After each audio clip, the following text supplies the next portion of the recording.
En 1958, j'ai été diplômé d'un institut biblique et le Saint-Esprit a conduit mon cœur à aller dans l'un des quartiers les plus pauvres de Séoul pour y prêcher l'évangile de Jésus-Christ. J'y suis allé, j'ai monté une petite tente de l'armée américaine, étalé quelques matelas et j'ai commencé à prêcher. Au début, je pensais qu'il ne serait pas si difficile d'implanter une église dans ce bidonville, mais ce ne fut pas le cas. Jour après jour, semaine après semaine, mois après mois, j'ai prêché. Mais rien ne se passait. Les gens ne venaient pas. J'ai prêché sur le ciel et l'enfer, sur le jugement et sur l'évangile traditionnel de Jésus-Christ, mais sans aucun résultat. J'étais découragé et je me demandais souvent si Dieu m'avait réellement appelé au ministère. J'en étais venu à douter de ma propre vocation et j'étais sur le point d'abandonner, car il était évident que j'échouais à amener des âmes à Christ. Puis, un jour, un tournant s'est produit dans ma vie et tout a changé dans mon ministère. Soudain, les portes du ciel se sont ouvertes et de grandes choses ont commencé à se produire. Un jour, ma belle-mère et moi avons rendu visite à une famille extrêmement pauvre. Cette famille était réfugiée de Corée du Nord. Le mari et la femme avaient 9 garçons. L'homme était un alcoolique confirmé depuis plus de 10 ans et sa femme souffrait de problèmes d'estomac et de cœur. Les 9 enfants traînaient dans la rue, tirant des chaussures et volant pour survivre.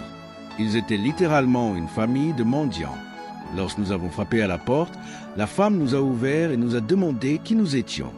Nous avons répondu que nous étions des prédicateurs venus apporter une bonne nouvelle. Elle nous a demandé « Quelle bonne nouvelle ?» Nous lui avons dit que Jésus-Christ était le Sauveur et qu'il voulait leur donner le ciel. À ces mots, ses yeux se sont embrasés de colère. Elle a dit « Le ciel, vous, les chrétiens, vous êtes des menteurs. Vous parlez d'un ciel après la mort, mais qu'en est-il de maintenant ? Nous vivons dans la maladie, la misère et la pauvreté. Si Dieu est si bon pour donner un merveilleux ciel après la mort, pourquoi ne nous donnerait-il rien de bon ici et maintenant ? Comment pouvez-vous prouver qu'il y a un ciel après la mort si vous ne pouvez pas prouver qu'il y a un Dieu vivant aujourd'hui ?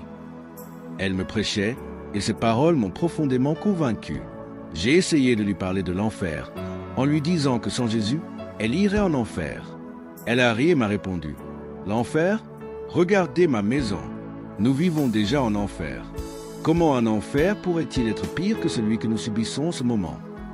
Puis elle nous a chassés en disant « Il n'y a ni ciel ni enfer. Sortez de chez nous, menteurs !» Je suis resté sans voix. Ces paroles m'avaient frappé en plein cœur. Je voyais bien qu'elle avait raison. Sa famille vivait dans une toute petite pièce où s'entassaient 11 personnes. Il n'y avait qu'une seule couverture pour tout le monde. C'était une misère absolue, un véritable enfer sur terre. Je suis retourné dans ma tente église, brisé, et je me suis agenouillé devant Dieu. J'ai prié en lui demandant « Seigneur, quel message me reste-t-il à prêcher ?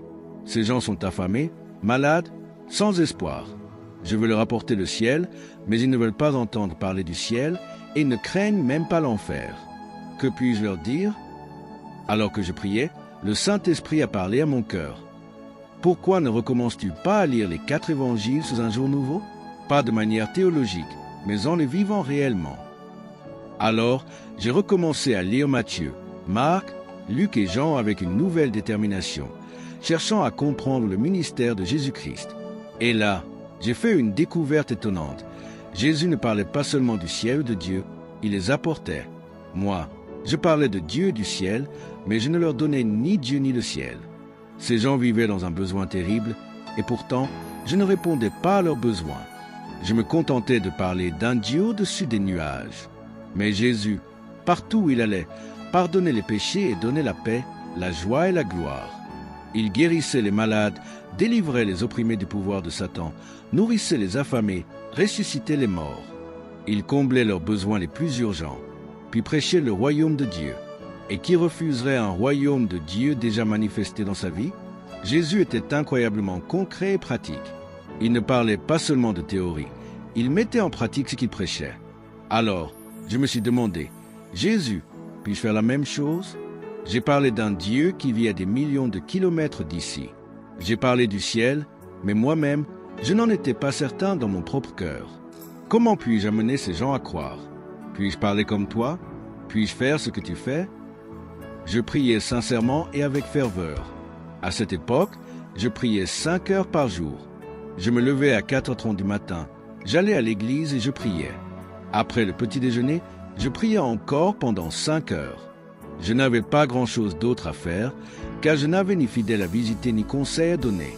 Tout ce que je pouvais faire, c'était m'agenouiller et prier. Après beaucoup de prières, j'étais rempli d'une nouvelle vision. Je suis donc retourné voir cette fois. Je n'étais pas venu pour parler de Jésus ou du ciel. J'étais venu pour leur donner Jésus et leur apporter le ciel. J'ai frappé à la porte. Elle a ouvert, furieuse. « Pourquoi revenez-vous? Nous n'avons pas besoin de vous. » Je lui ai répondu calmement. « Aujourd'hui, vous avez besoin de moi. Je suis venu vous présenter quelqu'un qui peut délivrer votre mari de l'alcoolisme. Quelqu'un qui peut guérir votre estomac et votre cœur. Quelqu'un qui peut éduquer vos 9 enfants et vous donner un foyer sain et agréable. » Intriguée, elle a demandé « Qui est cette personne ?»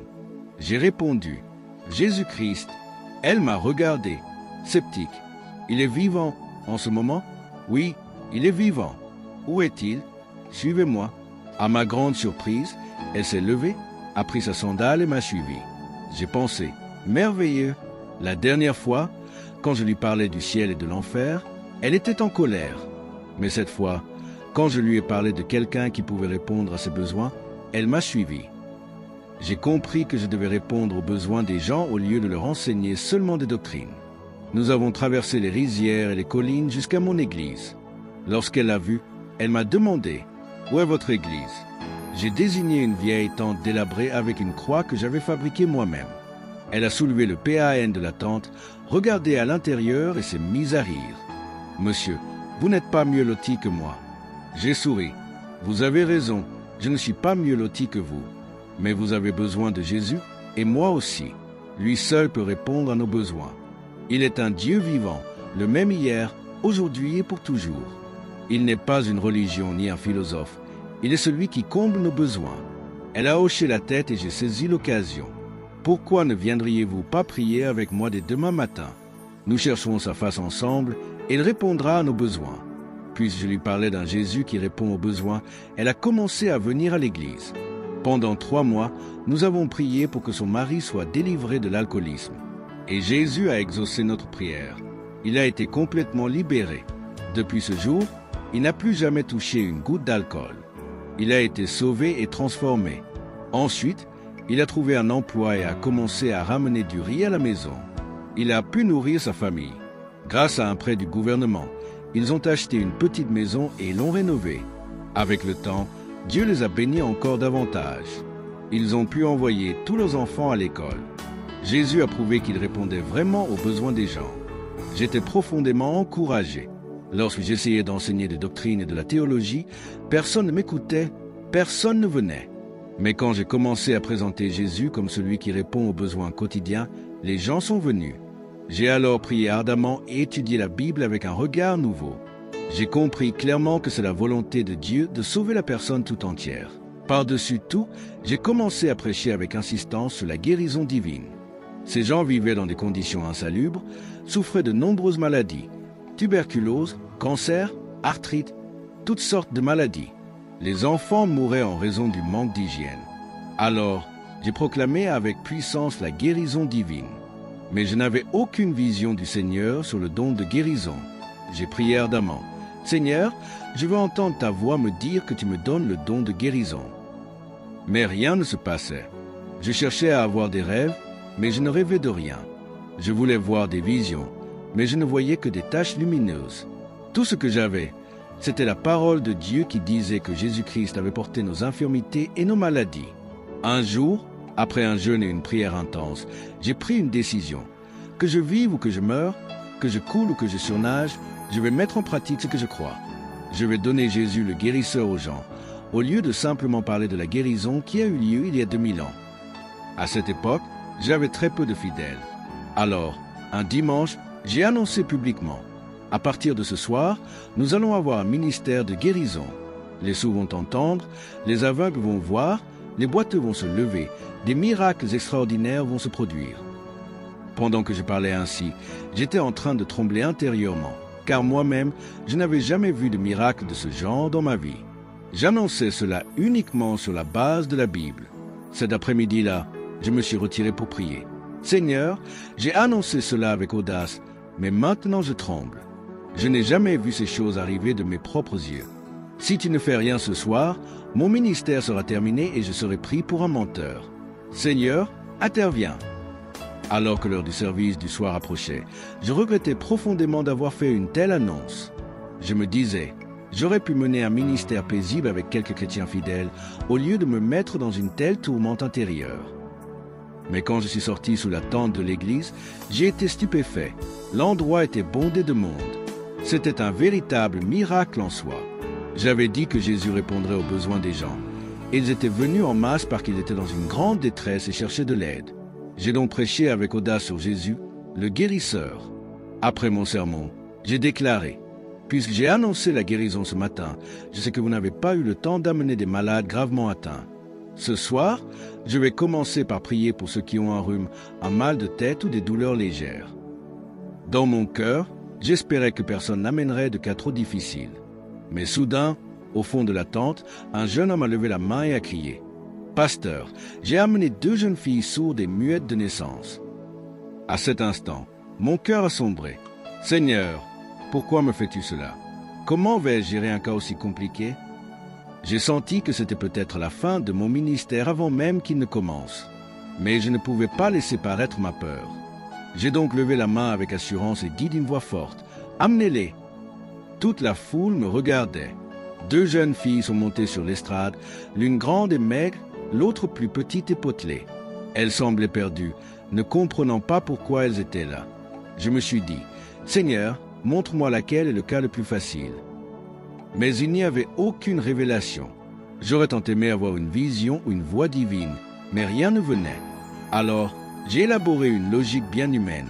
Un démon dans une personne maigre doit être plus faible qu'un démon dans une personne plus forte. Je me suis tourné vers la fille maigre et j'ai posé mes doigts dans ses oreilles. J'ai prié avec ferveur. « Seigneur, si tu étais à ma place, que ferais-tu? Je suis désespéré. Tu dois répondre. C'est le début de mon ministère de guérison.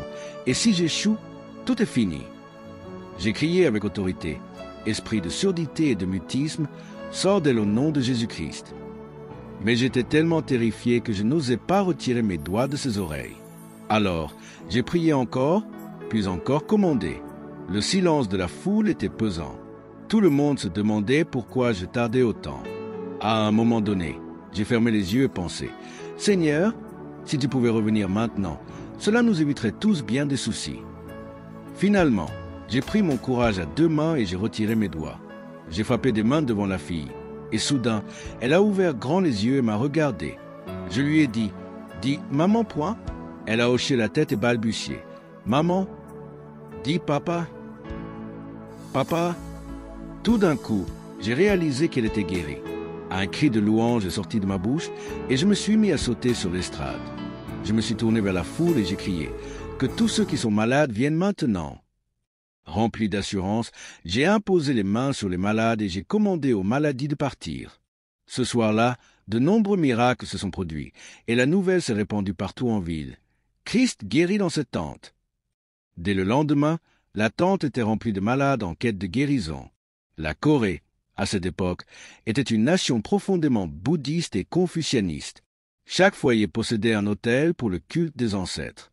Devenir chrétien impliquait une rupture difficile avec la tradition familiale. Beaucoup réfléchissaient longuement avant de prendre une décision pour Christ, car ils savaient que cela provoquerait une opposition féroce dans leur famille.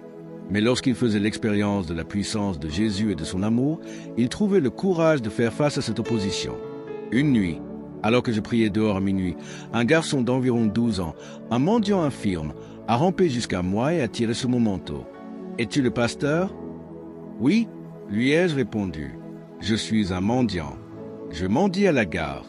Quelqu'un m'a donné un tract en me disant de venir ici pour rencontrer Jésus-Christ, qui me guérirait. Mais je ne vois pas Jésus.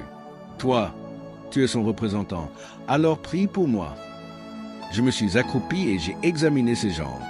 Elles étaient recroquevillées et si maigres qu'elles ressemblaient à des baguettes japonaises. Dans mon cœur, j'ai pensé, même Jésus lui-même aurait du mal à guérir ce garçon. J'ai posé mes mains sur lui et prié, mais mon cœur était glacé, 100 fois.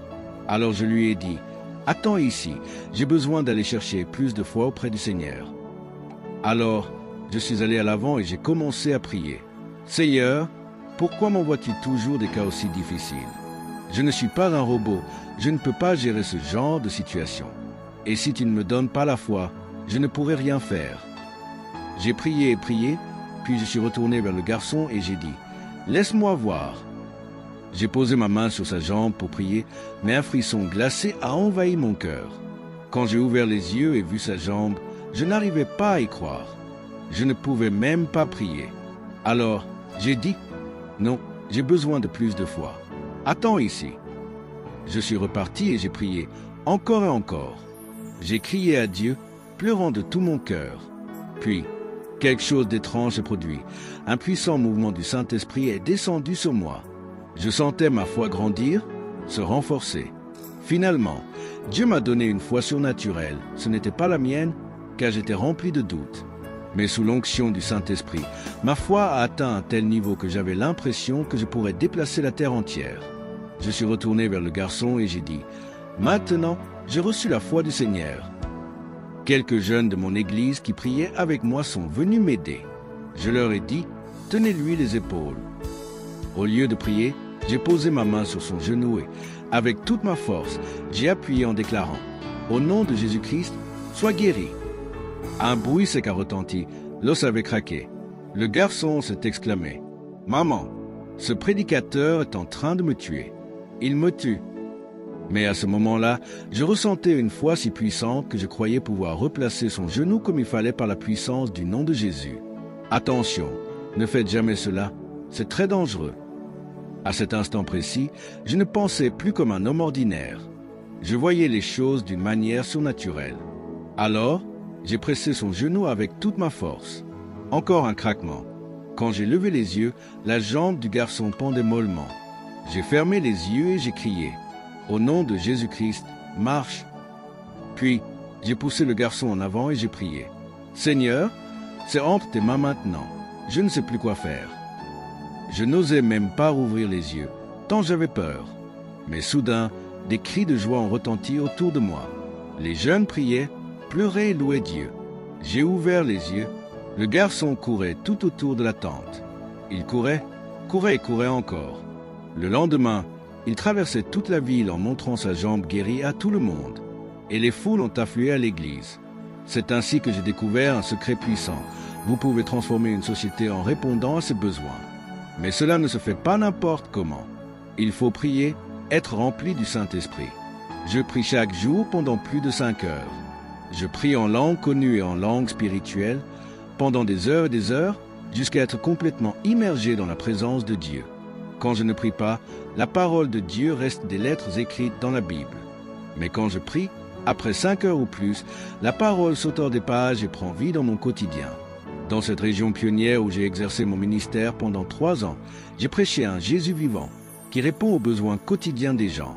J'ai aussi enseigné la triple bénédiction de Dieu, comme dans 3 Jean, verset 2. « Bien-aimé, je souhaite que tu prospères à tous égards et sois en bonne santé, comme prospère l'état de ton âme. » Je prêchais que si vous êtes sauvés, si vous portez les fruits du Saint-Esprit et que vous vivez pour Dieu, alors il viendra vous toucher et vous guérir.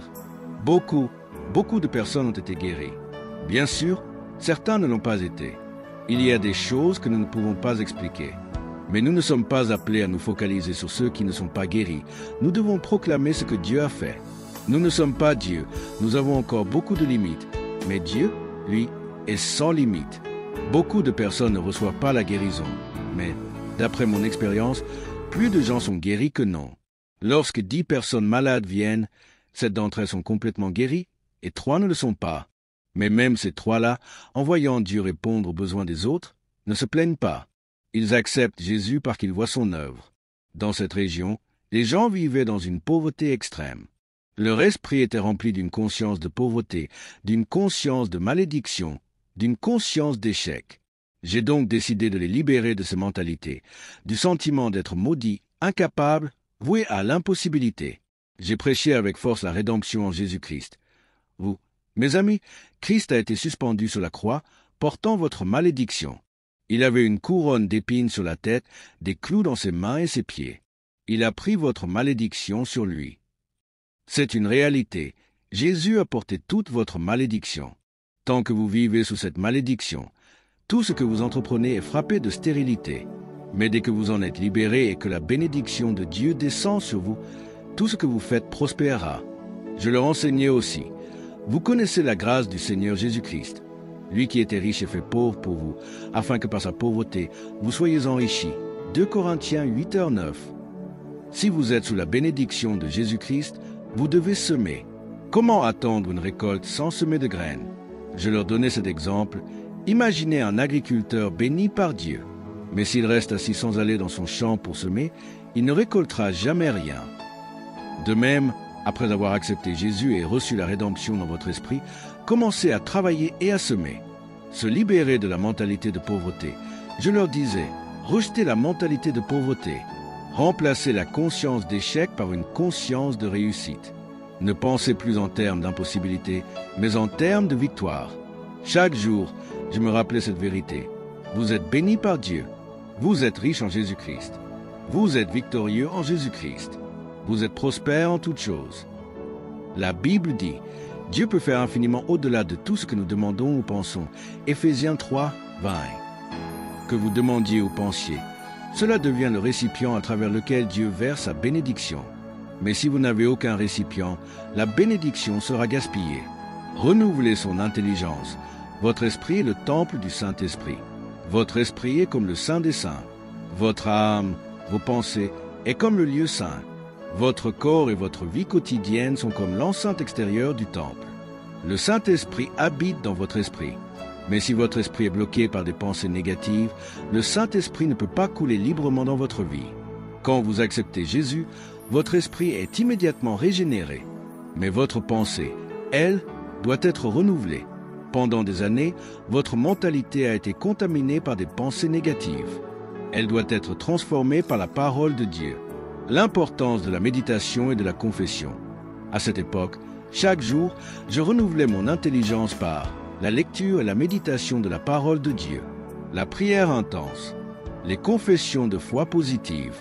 Je déclarais avec force, je suis enrichi par la rédemption de Jésus-Christ. Je suis victorieux en Jésus-Christ. Je suis prospère dans toutes mes entreprises. Et je refusais d'accepter les sentiments contraires. Je ne me laissais pas influencer par les circonstances.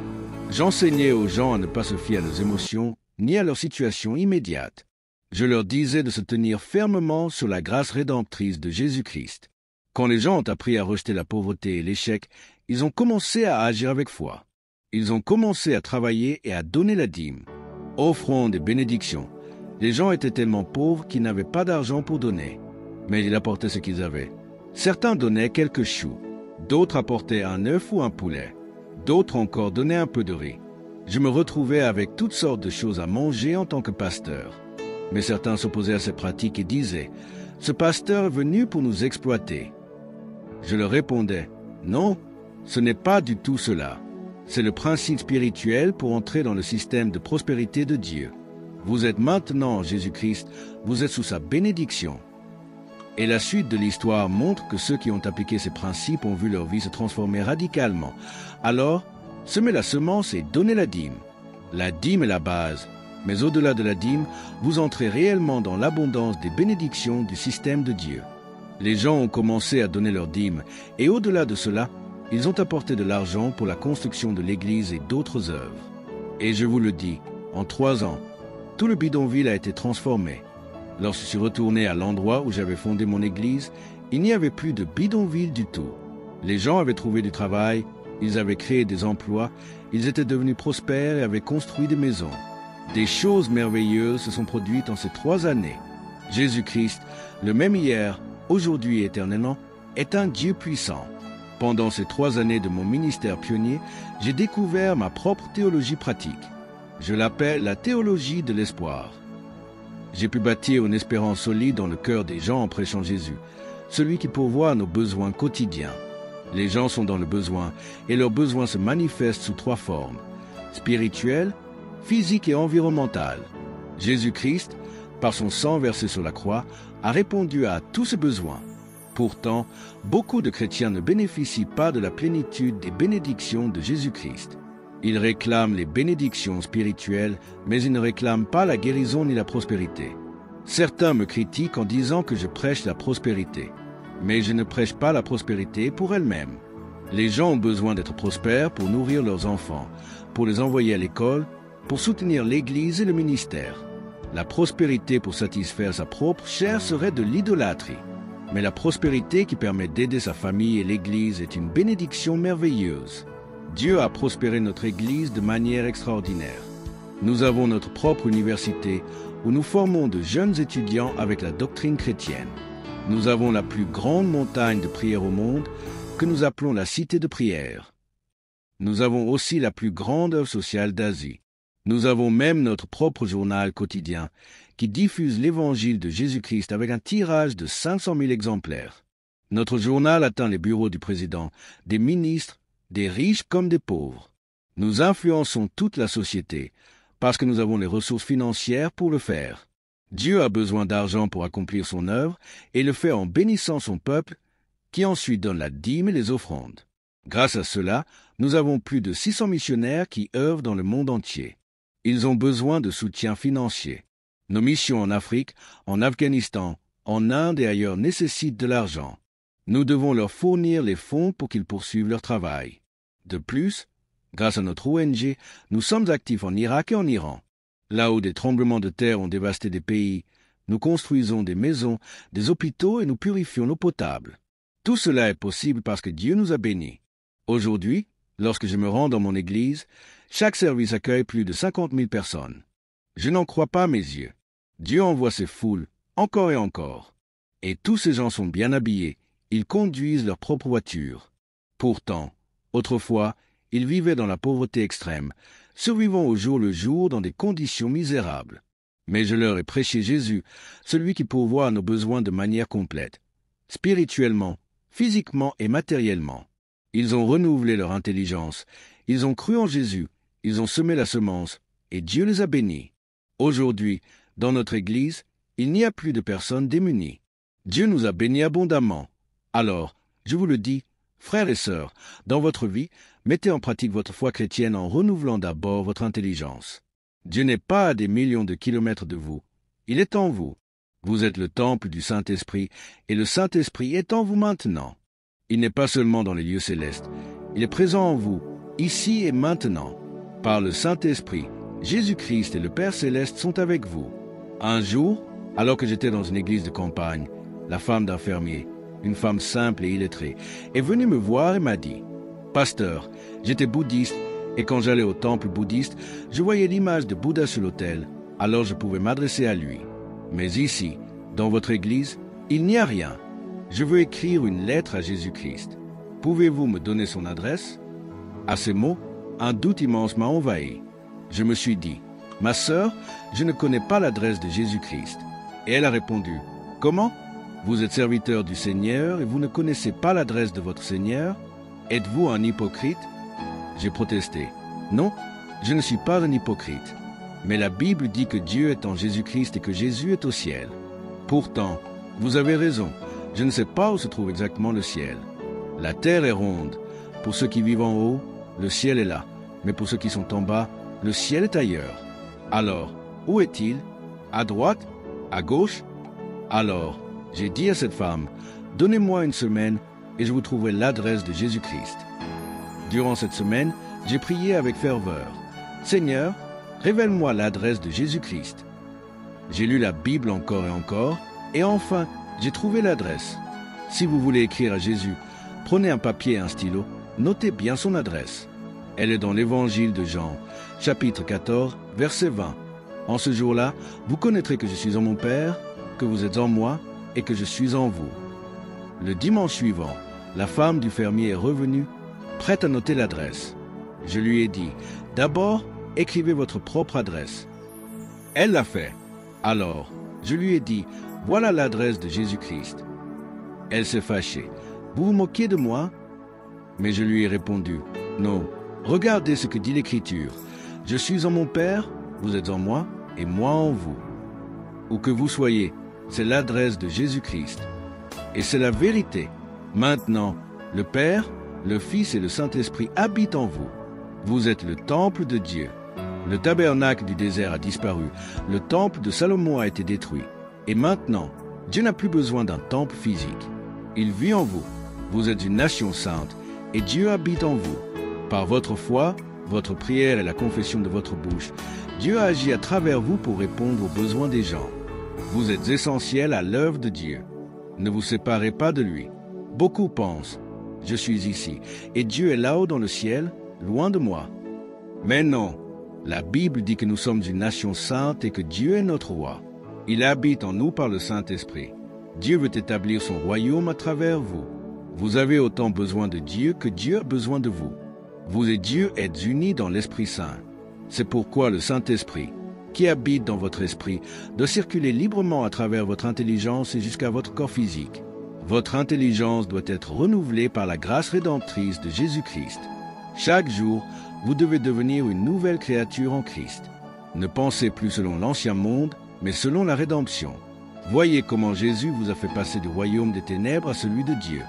Vous êtes rachetés dans votre esprit, dans votre corps et dans votre vie quotidienne. Vous êtes une nouvelle personne avec une bénédiction triple. Votre esprit prospère. Votre corps est guéri. Vous recevez l'abondance pour pouvoir bénir les autres. L'Évangile est un message global. Dieu veut bénir tout votre être, pas seulement une partie. Mais il y a un ordre divin. D'abord, la bénédiction spirituelle. Ensuite, la bénédiction matérielle et physique. Tout commence par le renouvellement de votre intelligence, puis par une foi agissante, et enfin par l'acte de semer. Alors, vous pouvez vous attendre à des miracles. C'est sur cette révélation que j'ai bâti mon ministère en 1958. Quand Adam et Ève sont tombés, ils ont perdu une triple bénédiction. Adam est mort spirituellement. Il a perdu sa vie spirituelle et il a été condamné à mourir physiquement. Finalement, il a perdu sa santé, est tombé malade et a fini par mourir. Ensuite, il a perdu la bénédiction de Dieu sur la terre, qui a été maudite et a commencé à produire des épines et des ronces. Ainsi, une triple calamité s'est abattue sur Adam, Ève et leurs descendants. Depuis lors, le monde entier est sous l'emprise de ces trois malédictions. Mais il y a 2000 ans, Jésus-Christ est venu sur la terre et a pris sur lui ces trois calamités, la mort spirituelle, la mort physique et la malédiction sur la terre. Il les a portées dans son propre corps, il est allé à la croix et a payé le prix pour nous. Son corps a été déchiré, il a versé son sang, et à travers ses souffrances, il a payé la rançon pour nous et nous a délivrés de ces trois malédictions. À la place de la mort spirituelle, il nous a donné la vie spirituelle, la vie éternelle. À la place des maladies et des infirmités, il a porté nos souffrances et a pris sur lui nos maladies, et par ses meurtrissures, nous avons été guéris. Enfin, il nous a donné la résurrection et la vie éternelle. Il nous a aussi délivrés de la malédiction. La Bible dit dans Galates 3, 13, « Christ nous a rachetés de la malédiction de la loi, étant devenu malédiction pour nous. Car il est écrit, « Maudit est quiconque est pendu au bois, afin que la bénédiction d'Abraham parvienne aux païens. » Quand je regarde la chute d'Adam et Ève, je vois qu'ils ont amené une triple malédiction. Mais quand je regarde le dernier Adam, Jésus, je vois qu'il a triomphé de ces trois malédictions et qu'il nous a donné une triple bénédiction. Il était dans le plan de Dieu de sauver l'homme tout entier, pas seulement son esprit, mais aussi son corps et sa vie. Cette révélation m'a profondément convaincu que Dieu veut répondre aux besoins spirituels, physiques et matériels de l'être humain. Sur cette base, j'ai commencé à prêcher avec force sur la triple bénédiction de Jésus-Christ et sur la manière de la recevoir, par la prière et la recherche de la face du Seigneur. Les gens ont commencé à venir en grand nombre. Ceux qui vivaient dans les bidonvilles souffraient d'un profond sentiment d'infériorité et de condamnation. Beaucoup étaient alcooliques, gangsters, voleurs, toxicomanes. Ils se condamnaient eux-mêmes, pensaient qu'ils n'avaient aucun avenir, aucune espérance. Mais je leur disais, venez tel que vous êtes à Jésus-Christ. Il a déjà porté votre condamnation sur la croix. Par son corps brisé et son sang versé, il a payé le prix de votre condamnation. C'est un don gratuit, offert par la grâce, que vous pouvez recevoir par la foi. Jésus vous donne sa justice et sa gloire dès maintenant. Je prêchais avec force que ce salut était une expérience